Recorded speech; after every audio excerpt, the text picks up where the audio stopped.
I like the career transition you have made because it's not normal.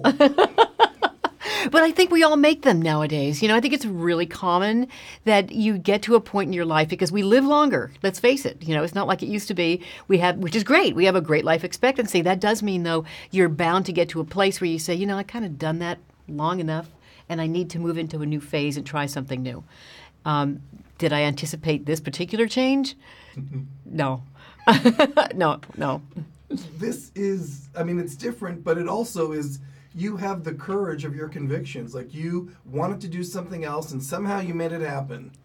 It didn't happen overnight. Let me just say, it's been 20 years in the making. Wow. Yeah. I started writing for television in 2002, and then I got into writing crime fiction novels, and I'm on my 8th novel. And I was writing pilots and, pitching shows and for a long, long time. So overnight success, not exactly. How much of you do you see in Robin Tunney's character now that it's on screen? Well, Robin really was never meant to play me.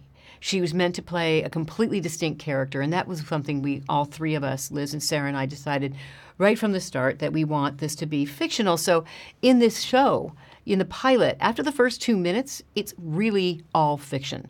And Maya's a completely different character with a completely different point of view, and her whole life setup is different than mine. But no similar traits?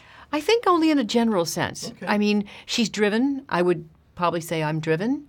But her life choices were certainly not mine, and she has a very distinct persona that's all hers. She's very passionate about what she does, and I think most people are, or a lot of people are. That doesn't make me unique or special. I'm, passionate about what I do. You are too. Yes, I am. See what I mean? And she does deal with things, though, that I dealt with being a woman in a man's world and some of the issues that arise from that. But that, again, yes, I experienced that, but most women have. So I think, to the extent that she is me, I think she is all women. Did Adewale get chosen in part for his charisma? Because he sure has it. Oh, you bet.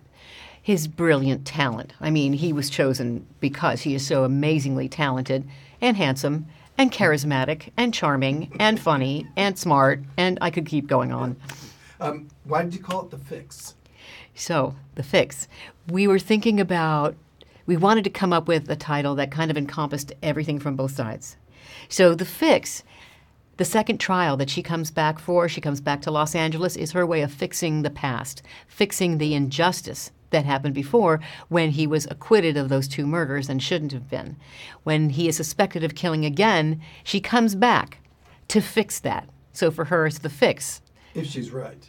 Well, she thinks she is. And of course, Scott Cohen, who plays Ezra Wolf, the defense, he called The Fix, from his point of view, is the fix is in, that they're setting Sevy up. It's a smart title. Thanks. It was your idea, too. How'd you know? I just knew. All right, so the interesting thing is this television show, after the first 2 episodes, there's a word we use in the last few years that we call binge-worthy or binge-watching. But really, you set so many things up in the first one that we want to watch the second one, which I did immediately. And the second one it was over. There's no third one for me to watch yet. I'm sorry. It's not my call. But it's really written in a way that you can't wait for the next episode to begin. I am so happy to hear you say that. That's exactly the plan.